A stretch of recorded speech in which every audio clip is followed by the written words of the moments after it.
Hello everybody, you're most welcome to Teacher Shumana's English Literature class where I'll be teaching Julius Caesar, and we are in Act 3, Scene 2, as you know, and I am waiting for all of you to come up with your comments and doubts if you have any. Please put them in the comment section and I'll definitely come back to you. And I hope you are finding my lessons interesting, and please watch the video till the end, and please do subscribe if you still haven't. I'll continue with my lessons. We are in line number 74, where Antony is about to address the Roman public. Antony says now, "Friends, Romans, countrymen, lend me your ears. I come to bury Caesar, not to praise him. The evil that men do lives after them. The good is oft interred with their bones." That is, and now let us remember something, that Mark Antony has got a chance to speak because Brutus has allowed him. He has taken permission from Brutus that he wants to talk to the general mass of Rome, to the general public of Rome, and where I hope you remember that Cassius was not willing to allow Mark Antony, but Brutus he did not listen. He hasn't listened, and he has allowed Mark Antony to talk because he feels Mark Antony is a very good person, and he can do them no harm. That is the reason he has allowed Mark Antony to talk. Now, whether Brutus is actually been sensible or not is yet to be seen, but generally it is a bit risky because we know that Mark Antony is Julius Caesar's friend. So if a friend is assassinated, then the friend's reaction, the friend who is living, his or her reaction is obviously something to feel very tensed about and to feel very alarmed about. And Mark Antony has, after all, been given a chance to talk to the people of Rome. So let's see how he utilizes it. "Friends, Romans, countrymen, lend me your ears. I come to bury Caesar, not to praise him." That is, he is saying that friends, Romans, countrymen, that's the way he addresses them. And he says that he has come to bury Caesar and not to praise him. So initially, he is just lifted his two hands up and has said that he has not come to talk good about Caesar. He is saying that, okay, it's not that, it's only that I've come to bury him, and I don't want to talk, I don't want to praise him here. I've not taken up the stage to come here and praise him. The good that men do, the evil that men do lives after them. Well, he says that he knows by now that the mob has been thoroughly brainwashed by Brutus, and they feel that Caesar was over ambitious, and that is the reason the conspirators, they had no choice other than to kill him. And thus he says that the evil that men do lives after them. A man, when he does any evil, it lives after that person. That is, even after the person goes away, after the person is dead. The good is often interred with their bones. The good, with their bones, that means the body, it is either buried or it's done something to it, it is put in fire. And the bones, the good is mixed up in the bones, and they just go away with the body. But the evil that men do, it lives after them. So if at all Caesar has done something wrong, then it will definitely live after him, live even after he is gone.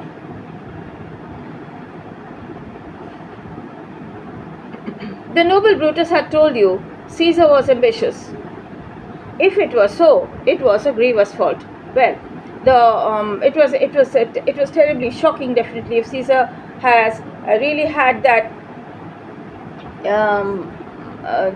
character of being ambitious, then he was really very, very terrible. It must have been very shocking to everybody, and it was definitely wrong. That's what Antony says. That is, if he had been ambitious, it was a wrong idea. It was wrong on the part of Caesar. And grievously, then if it was so, it was a grievous fault. And grievously had Caesar answered it. That is, that Caesar has answered it most grievously. Okay, Caesar has paid a severe penalty for that. He has been served the death penalty, and he is already dead. So he has given a huge payment for if at all, if any wrong he has actually done in his life. So if he has done any wrong, he has already paid for it. And under leave of Brutus and the rest. Here under leave of Brutus and the rest. That is, here under the under the permission, with the permission of Brutus and the rest. That is, the rest of the conspirators. What he has done for Brutus is an honorable man. So what he has done, Caesar has grievously paid for that, for whatever wrong he must have done. Here under leave of Brutus and the rest, that is, under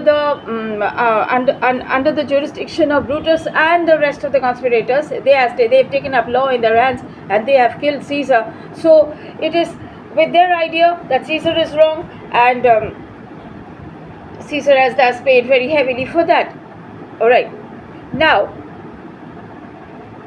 and for Brutus is an honorable man. So Brutus is an honorable man. We all know that he is an honorable man, so he can do nothing wrong. Okay. Come I to speak in Caesar's funeral? No. For Brutus is an honorable man. So are they all honorable men. He is talking about the conspirators. He is saying, sarcastically, he is jeering at them, and he is saying that they are all honorable men. Well, the funniest point is, how can an honorable person kill somebody? Now, what is the difference between murder and assassinate? Why am I using the term assassination in the case of Julius Caesar? Well, both mean murder. Murder, kill, assassinate, all are the same. But there is a difference. We use the term assassinate in the case of an important person in the society. We say the person is assassinated. Though we know that the person is murdered, we know that the person is killed, we use the term assassinated if the person holds an important place in society. Come I to speak in Caesar's funeral. That is, I have come here to speak in Caesar's funeral. All right. He was my friend, faithful and just to me. So he says, Caesar was my friend, and he was faithful and just to me. He was very faithful to me. He was he never did anything wrong towards me. So he was always justified in his behavior. He was like, I have never seen him doing anything wrong. That is, Antony here proves that he definitely he used to support Caesar very much. But Brutus says he was ambitious.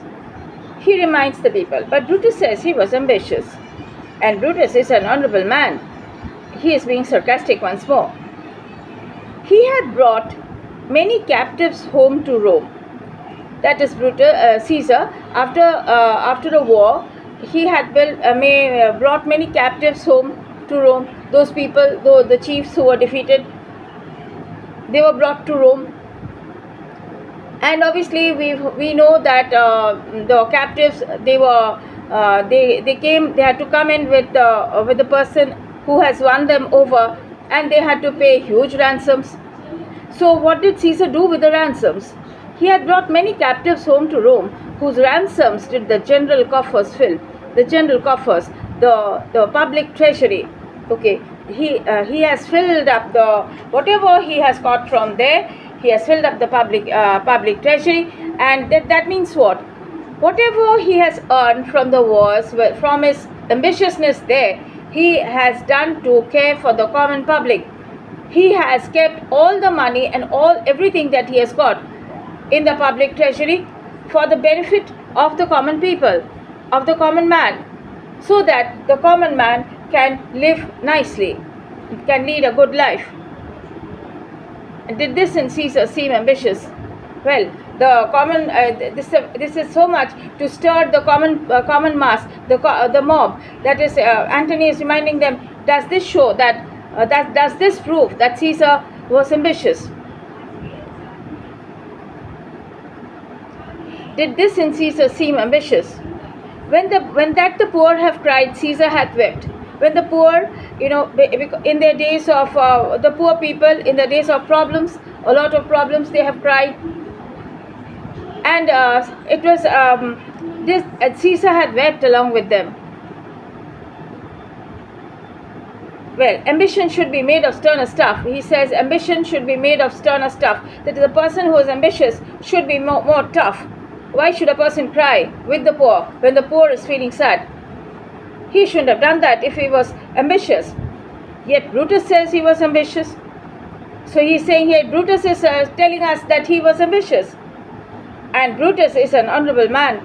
So he is being sarcastic once more. He is just hitting that point where the public may say, well, so he is not honorable. Not so much as he is claiming to be. And the point is, Brutus himself had said so many times that he is an honorable man, and that the conspirators all are actually honorable men. So Antony, he has got a very good chance to talk in this way. You all did see that on the Lupercal, I thrice presented him a kingly crown. That is, you have seen on the feast of Lupercal that I thrice presented him the kingly crown, which he did thrice refuse. He has refused the crown thrice. Was this ambition? Was this ambition? Yet Brutus says he was ambitious. And surely he is an honorable man. I speak not to disprove of what Brutus spoke. He is being very tactful. Antony is being very tactful. He is being very diplomatic, and he is saying, well, I have not come here to speak against Caesar, to disapprove of what Caesar has talked about, to disapprove of what Caesar had said, of what Brutus has said. Mark Antony says that he has not come here to disapprove of what Brutus had said, but here I am to speak what I do know, but I am talking about what has actually happened, what I actually know of. You all did love him once. You all used to love him once. Yes. Not without cause. You did not love him without any reason. What cause withholds you then to mourn for him?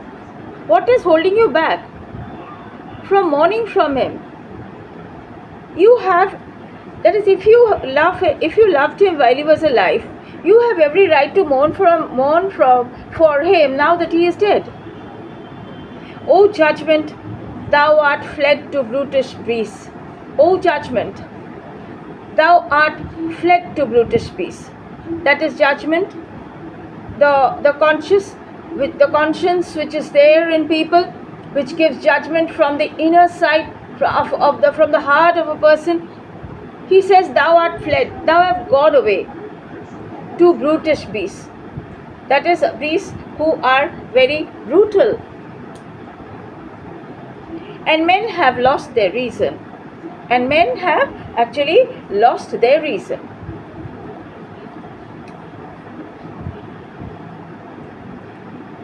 bear with me.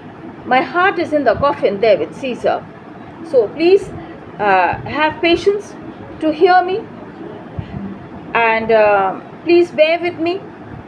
My heart is in the coffin there with Caesar, and I must pause till it come back to me. So he is saying that I must wait till it comes back to me. First plebeian says, methinks there is much reason in his sayings. So look at the way he has actually molded them. And this is the reason Cassius, he was extremely upset when Brutus was allowing him to talk to the common mass.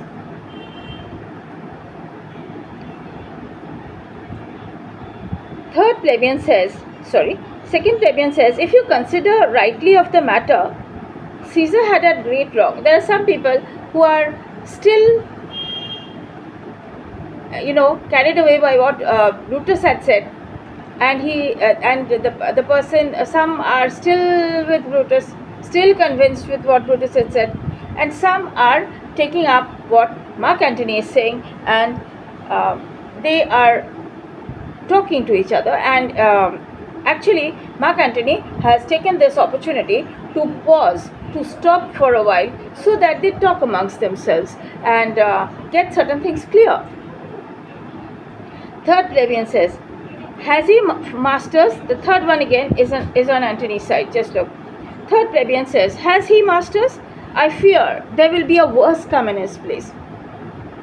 That is, was Caesar wrong? Then what I fear is somebody worse than him will be coming to take up his place. Fourth plebeian says, mark ye his words, he would not take the crown. Therefore, 'tis certain he was not ambitious. First plebeian then says, if it be found so, that is, if he found that he wasn't really ambitious, some will dear abide it. That is, the people, some will really have to pay for it very dearly, if Caesar is found not to have been ambitious. Poor soul, his eyes are red as fire with weeping. Second plebeian says, poor soul, his eyes are red as fire with weeping. Who is he talking about? He is talking about Mark Antony. Third plebeian says, there is not a nobler man in Rome than Antony. So look at the way Antony has been able to convince the people of Rome.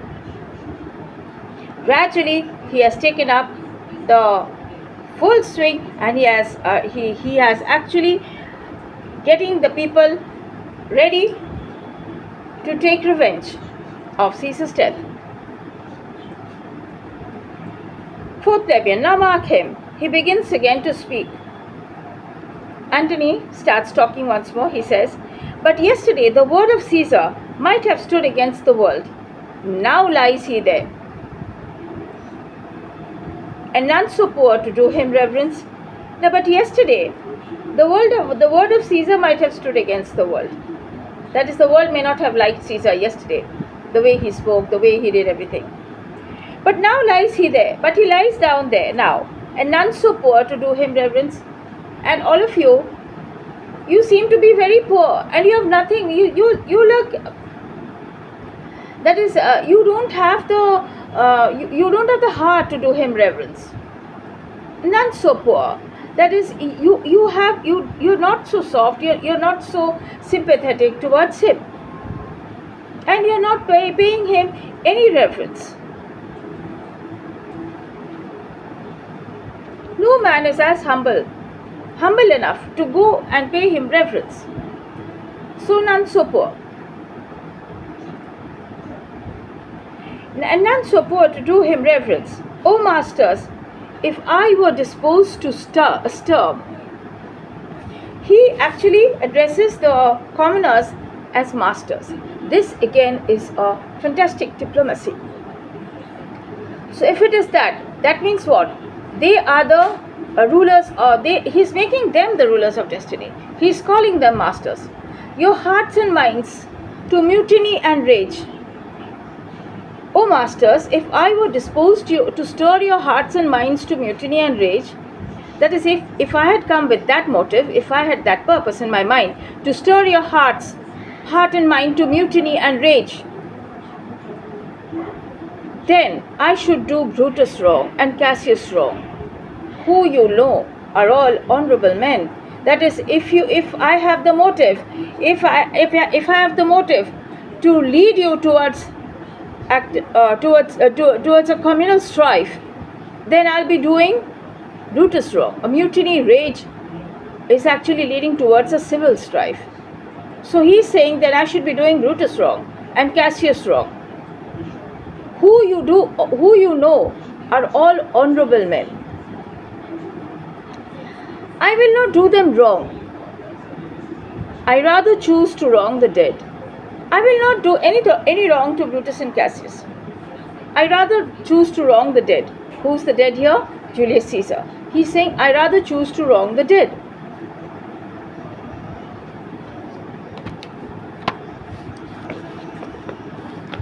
He's saying, I rather choose to wrong the dead. Well, to wrong myself and you. So I rather choose to wrong the dead, that is Julius Caesar. I rather choose to wrong you and myself. To wrong myself and you, then I will wrong such honorable men. He's saying, I just cannot do this. I rather choose to wrong Julius Caesar, who's lying down dead. I rather choose to wrong myself, Mark Antony tells himself, and I rather choose to wrong you, the Roman mob. Then I will wrong such honorable men. He says, then I will wrong such honorable men. Because every time he is taking up their words only, he is taking up Brutus's words only to remind the commoners that Brutus calls himself an honorable man and all the conspirators as honorable men, and yet they are responsible for this heinous crime, for this ghastly crime of killing Julius Caesar.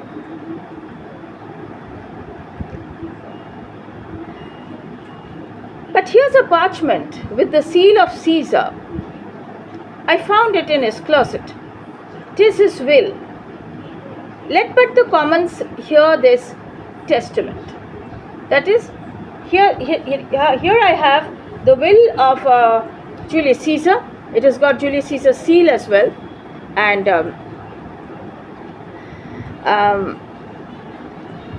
I found it in his closet. 'Tis his will. So I've got it from his closet, and it is his will. And let but the commons hear this testament. Mark Antony wants the commoners to hear the testament. And they would go and kiss dead Caesar's wounds. Which, pardon me, I do not mean to read. That is, I don't want to read it. I've actually got it from the closet. He's being very diplomatic once more. I've got it from the closet, but I've just seen that it is for the people of Rome. Let but the commons hear this testament, which, pardon me, I do not mean to read, but Julius Caesar has kept something for you, and this is his will, which he has made it before his death. I do not mean to read. And they would go and kiss dead Caesar's wounds and dip their napkins in his sacred blood. Ye beg a hair of him for memory, and dying mention it within their wills, bequeathing it as a rich legacy, unto their issue. That is, I do not mean to read Caesar's will. And they would go and kiss dead Caesar's wounds. Ye beg a hair of him for memory. That is, if the commoners get to hear this, then this is what that can happen to them. They will be so moved, so convinced. And dying mention it within their wills, bequeathing it as a rich legacy unto their issue. That is, they will be leaving whatever they've got from Caesar for their children.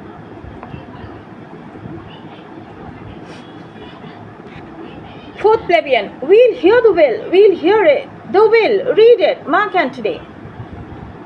Then everybody all says, the will, we will hear Caesar's will. Antony says, have patience, gentle friends, I must not read it.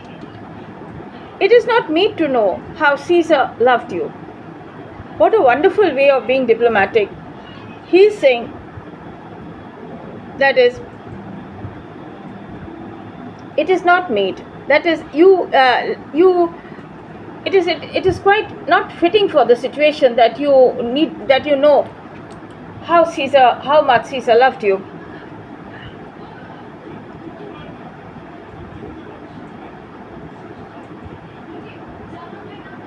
You are not wood.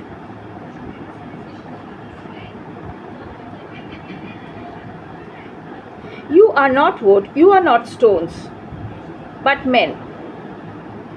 And being men, hearing the will of Caesar, it will inflame you. Now, can you remember who had called the plebeians, you blocks, you stones, you worse than senseless things? Do we remember the tribunes of Act 1, Scene 1? Yes. Though you're in class 10 and this is your syllabus, Acts 3, 4 and 5, but you really need to just take a brief recap before proceeding to these acts, because some certain things are really overlapped and you need to know. Who is the tribune who had called them block stones, worse than senseless things? Do you remember? It's for you to find it out. Please do it.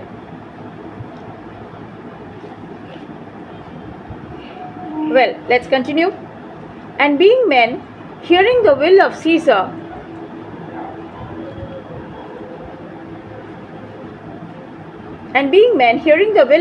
it will inflame you. It'll enrage you. You'll get angry. It will make you mad. 'Tis good you know not that you are his heirs. That is, you people are his heirs. It is better that you don't know about it.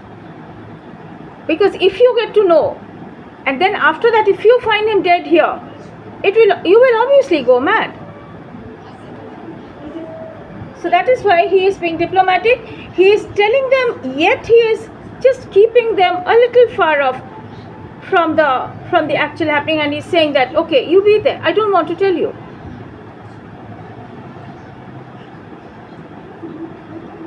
That is, you are his heirs.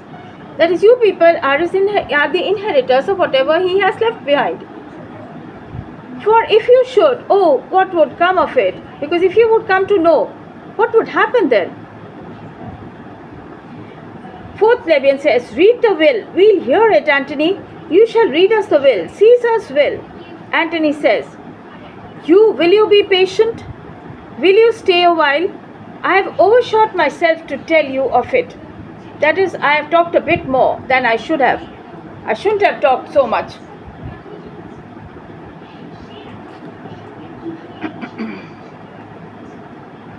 I fear I wrong the honorable men. I fear that I am doing wrong to the honorable men who have allowed me to talk to you, whose daggers have stabbed Caesar. I fear I am doing wrong to the honorable men whose daggers have stabbed Caesar.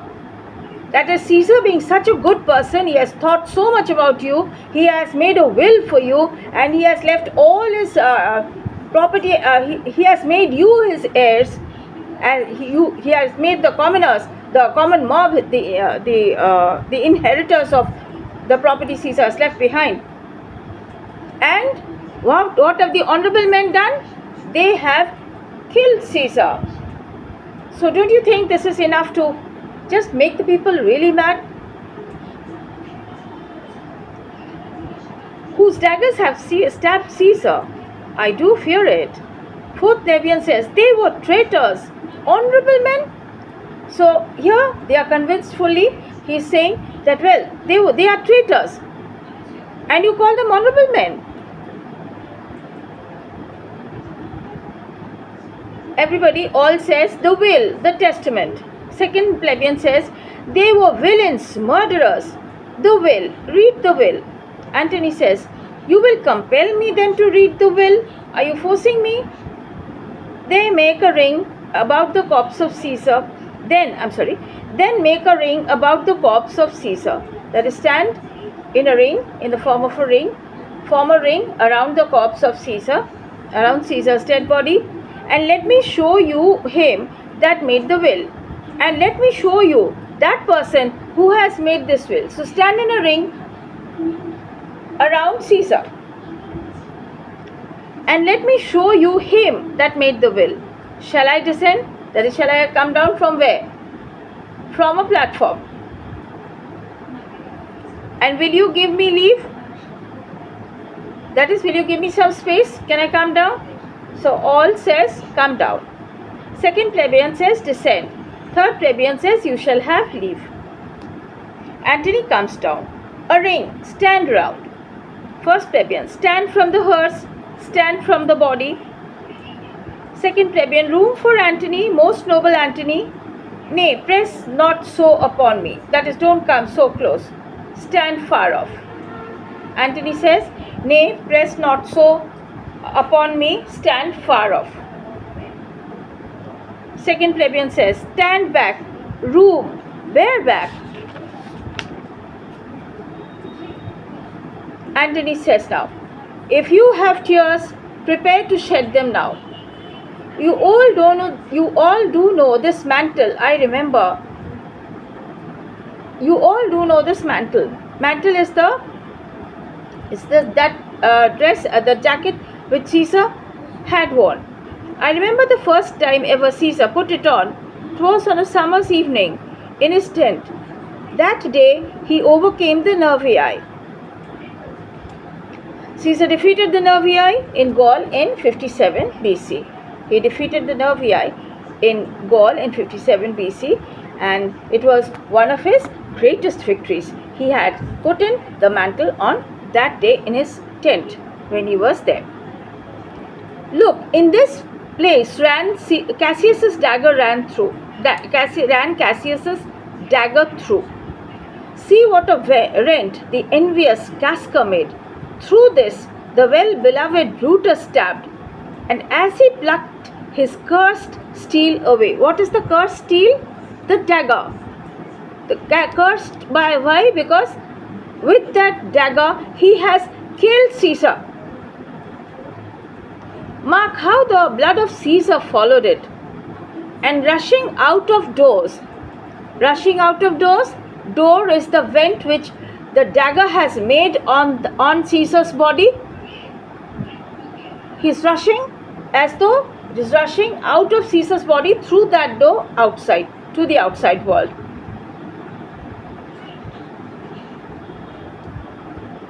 Mark how the blood of Caesar followed it, as rushing out of doors, to be resolved, that is to know, if Brutus so unkindly knocked or no. Just to find out, was it Brutus who has behaved so unkindly? For Brutus, as you know, was Caesar's angel. Judge you, O gods, how dearly Caesar loved him. This was the most unkindest act of all. For when the noble Caesar saw him stab, when Caesar saw Brutus stab him, ingratitude more strong than traitor's arms, because Caesar and Brutus used to share a very good relationship. Yet when Caesar found Brutus to be stabbing him, that ingratitude, that ungratefulness which Brutus has portrayed, actually killed Caesar. It's more strong than the traitor's arms, he says. Quite vanquished him. That killed him. Then burst his mighty heart. It's as though it is because of this ungratefulness. It is actually a case of cheating, may I call it, that Caesar gave up. And we know that he had said that et tu Brute, that is you too Brutus. And we know that Brutus he was the last one to stab Caesar.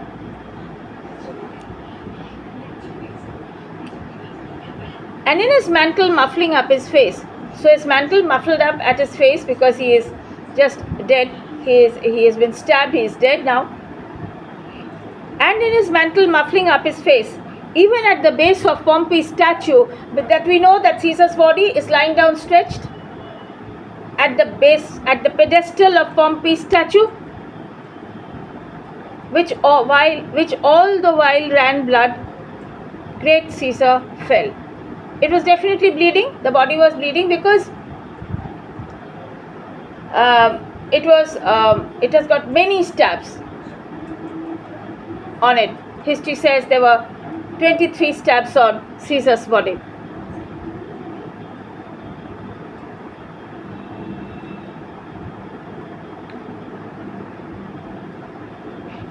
Oh, what a fall was there, my countrymen! Then I and you and all of us fell down. He is being symbolic, that as Caesar falls down, we all fall down with him. He was such a great person. He was our protector. He used to take care of us, and as he has fallen down, all of us have fallen down.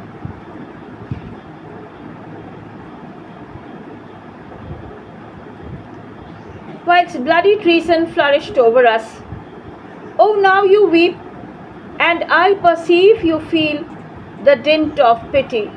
I can understand that you are now getting that shock inside you, and you are now feeling extremely pitiful, because he finds the commoners weeping. These are gracious drops. Kind souls, what weep you? Gracious drops, the teardrops.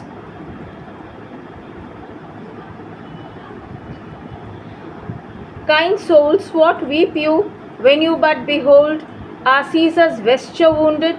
That is, you are only seeing the vesture wounded, the garment that he's worn. Look you here. Here is himself. That is, look at Caesar himself, marred as you see with traitors. So many dents, so many marks of injuries, dagger marks on his body. First plebeian says, "Oh, piteous spectacle." Second plebeian says, "Oh, noble Caesar. Oh, woeful day. Oh, traitors, villains. Oh, most bloody sight. We will be revenged." Then everybody all say together, "Revenge, about, seek, burn, fire, kill, slay. Let not a traitor live." Antony still holds patience. He says, "Stay, countrymen."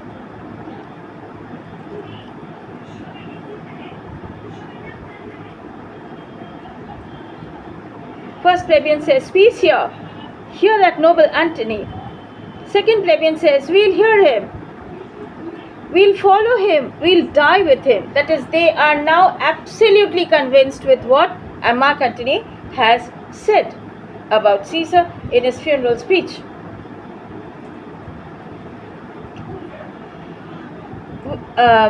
"Peace here. Hear the noble Antony. We'll hear him. We'll follow him. We'll die with him." Antony says, "Good friends, sweet friends, let me not stir you up to such a sudden flood of mutiny." That is, good friends, let me not stir you up to such a sudden flood of mutiny. He knows he has already stirred them up, and he is actually being modest. But that was his intention when he chose to speak to the commoners at the funeral of Caesar. What they that have done this deed are honorable. That is, those who have made this, committed this heinous crime, they are honorable. They are supposed to be honorable. That made them do it. They are wise and honorable, and will no doubt with reasons answer you. That is, they will no doubt with reasons give you their reasons as to why they have killed Caesar. But Mark Antony, he is so sure, he is so confident that even with whatever justification they may be giving to the commoners, Brutus and his companions, the conspirators, whatever they may be giving to these commoners will not be enough. Mark Antony knows that he has spoken already, he has told them a lot to completely mold them to Caesar's favor. And will no doubt with reasons answer you. I will not, friends, I come not, friends, to steal away your hearts. That is, I have not come here to steal away your hearts. I am no orator as Brutus is, but as you know me all, a plain, blunt man that loved my friend, and that they know full well, that gave me public leave to speak of him. That is, but as you know me, a plain, blunt man, he is being very modest towards himself, and he is saying he is a very plain and blunt man that love my friend. That is, I only love my friend Caesar. I do know nothing else. I actually know, I have already told you, I only told you what I know of. That is, that love my friend, and that they know full well. That is, and these people, they know well that I am totally harmless and I can do no harm to them. I only love my friend, and they know full well, and that is the reason that gave me public leave to speak of him. That is the reason they've given me the permission to talk of him at the funeral. For I have neither wit, nor words, nor worth, action, nor utterance, nor the power of speech. Look at how modest he is getting, he is becoming. He is just, obviously the people will say that you are the best. Nobody can be better than Antony. So he is being all the more modest towards himself. To stir men's action or utterance, nor the power of speech. That is, I don't have the power of speech to stir men's blood. I only speak right on. I tell you that which you yourselves do know. That is, I only speak what I know of, and I only speak what you people know of. I don't have the capacity to stir your blood to mutiny and rage, as he calls it. Show you sweet Caesar's wounds. That is, I've only shown you sweet Caesar's wounds. Poor dumb mouths. He's calling each wound a mouth. And bid them speak for me. But were I Brutus, and Brutus Antony, there were an Antony would ruffle up your spirits. That is, if Brutus would have been in my place, he would definitely take the opportunity to ruffle up your spirits, to enrage you, and put a tongue in every wound of Caesar. He would have done it. He would have literally made you mad and he would have literally put a tongue in every wound of Caesar, so that they themselves would be able to talk for them. The stones of Rome to rise and mutiny. In every wound that should move the stones of Rome to rise and mutiny. So all the plebeians, all of them together, saying, we'll mutiny, we'll burn the house of Brutus.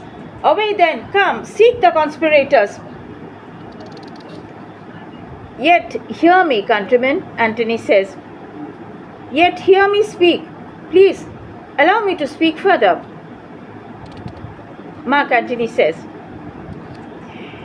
Everybody says, peace, ho, hear Antony, most noble Antony. Antony says, why, friend, you go to do you know not what. Wherein hath Caesar thus deserved your loves? That is, you are going to do something you know not what. How has Caesar deserved so much love from you? Alas, you know not. I must tell you then, you have forgotten the will I told you of. You've just forgotten the will I told you of. He is trying to be, he has literally made a foolproof plan, and he is just making sure that this does not fail. So that if they hear of the will, so long he has talked about the will, He didn't get a chance to read out the will to him, and he's reminding the people once more. Here is the will, and under Caesar's seal, to every Roman citizen he gives, to every several man, 75 drachmas. It is, what is a drachma? Drachmas are silver coins. Alright? It is definitely quite a sum of money. The second plebeian, most noble Caesar, we'll revenge his death. They are literally moved. That is so much money to each and every one of them that Caesar has given. Oh God, we'll revenge his death, they say. Third plebeian says, O royal Caesar. Antony still hasn't finished. He says, hear me with patience. All say, peace ho. Antony says, moreover, he hath left you all his walks, that is all the public places of recreation, his private arbors, his new planted orchards, the fruit gardens, the parks, everything he has left for the commoners on this side of Tiber, on this side Tiber, that is on this side of river Tiber. He had left them, you, and to your heirs forever. Common pleasures, to walk abroad and recreate yourselves. Here was a Caesar. When comes such another? So first plebeian says, never, never, come, away, away. We'll burn his body in the holy place, and with the brands fire the traitors' houses. Take up the body. Second plebeian says, go fetch fire. Third plebeian, pluck down benches. Fourth plebeian, pluck down forms, windows, anything. Exeunt the plebeians with the body. Mark Antony says now to himself, now let it work. Mischief, thou art afoot. Take thou what course thou wilt. That is mischief.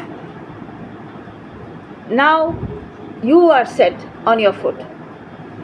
You take any course you want to, any route you want to. That is mischief. Here he means destruction. Enter a servant. How now, fellow? Mark Antony tells him. Servant says, Sir, Octavius has already come to Rome. Where is he? He and Lepidus are at Caesar's house, and thither will I straight to visit him. So he and Lepidus, who is there with Octavius at Caesar's house, Lepidus is also there. And Antony says, and thither will I go, and there I will go there straight to visit him. He comes upon a wish. Fortune is merry, and in this mood will give us anything. That is, good luck is on our side. It's smiling on us and will give us anything now. Servant says, I heard him say Brutus and Cassius are rid like madmen through the gates of Rome. So the servant he has heard from Octavius, that is Brutus and Cassius, they are rid like madmen, that is they are running along like madmen through the gates of Rome. Antony says, belike they had some notice of the people. That is, maybe they have got some information from the people, how I had moved them, of how I had moved them. Maybe they have got some information from the people of how I have moved them. So Mark Antony mark it that he is so confident that he has been able to move the commoners of Rome against Brutus and Cassius, against all the conspirators. So he tells the servant, bring me to Octavius. That means take me to Octavius. Now it's Act 3, Scene 3 here. Rome a street. Enter Cinna the poet, and after him the plebeians. Cinna says, I dreamt tonight that I did feast with Caesar, and things unluckily charged my fantasy. I have no will to wander forth of doors, yet something leads me forth. That is, this sinner, this person, he says that he had dreamt of dining with Caesar, that I did feast with Caesar, and things unluckily charged my fantasy. That is, he was weighed down because he feels it's a bad omen. He has no work outside, but however something happens to something, as if there's some force which is leading him outdoors. First plebeian says, "What is your name? Whither are you going? Where do you dwell? Are you a married man or a bachelor?" All the plebeians, first, second, third, fourth, everybody. Where do you dwell? Second plebeian, fourth one says, "Are you a married man or a bachelor?" Second plebeian says, "Answer every man directly, aye and briefly, aye and wisely, aye and truly, you are best." Sinner, "What is my name?" Oh my God, so many of them talking to him together. So he says, "What is my name? Whither am I going? Where do I dwell? Am I a married man or a bachelor?" Then to answer every man directly and briefly, wisely and truly. Wisely I say, "I am a bachelor." Then "I am a bachelor," he says. Second plebeian says, "That's as much to say that they are fools that marry." That is, they are already mad. So now they are drawing a wrong conclusion, or whatever conclusion they can, of the person. So they are drawing a conclusion, that means they must be fools who are marrying. So that makes them further enraged. "You'll bear me a bang for that, I fear. Proceed directly." Sinner says, "Directly I am going to Caesar's funeral." First plebeian says, "As a friend or an enemy?" Sinner says, "As a friend." So the second plebeian says, "That matter is answered directly." Fourth plebeian says, "For your dwelling, briefly, that is, where do you stay?" Sinner says, "Briefly, I dwell by the Capitol." Third plebeian says, "Your name, sir, truly?" "Truly, my name is Sinner." So first plebeian says, "Tear him to pieces, he is a conspirator." Sinner says, "I am Sinner the poet. I am Sinner the poet." Actually, he is not the conspirator, he is another person by the same name. "I am Sinner the poet." Fourth plebeian says, "Tear him for his bad verses." Tear him for his bad verses. So he feels that they are convinced that he is Sinner the conspirator. And he's saying, if he is the poet, that means he must be writing bad verses only and nothing else. Sinner says, tries to convince them, I am not Sinner the conspirator. Fourth plebeian says, "It is no matter. His name's Sinner. Pluck him down. Pluck but his name out of his heart." That is, they plan to kill him and turn him going. Third plebeian says, Tear him. Come, brands, ho, fire brands. To Brutus, to Cassius burn all. Some to Decius's house, and some to Casca's house, some to Ligarius's. Away go, exent, dragging off Sinner. That is, they are dragging off Sinner to obviously kill him. Now with that, we finish off with Act 3. You will be please coming up with your doubts, if any, and please watch the video till the end. I hope you have by now. I think you have found the teaching quite nice and easy to understand. If you still have any doubts, please do let me know through the comment section. We'll continue in the next class. Thank you so much.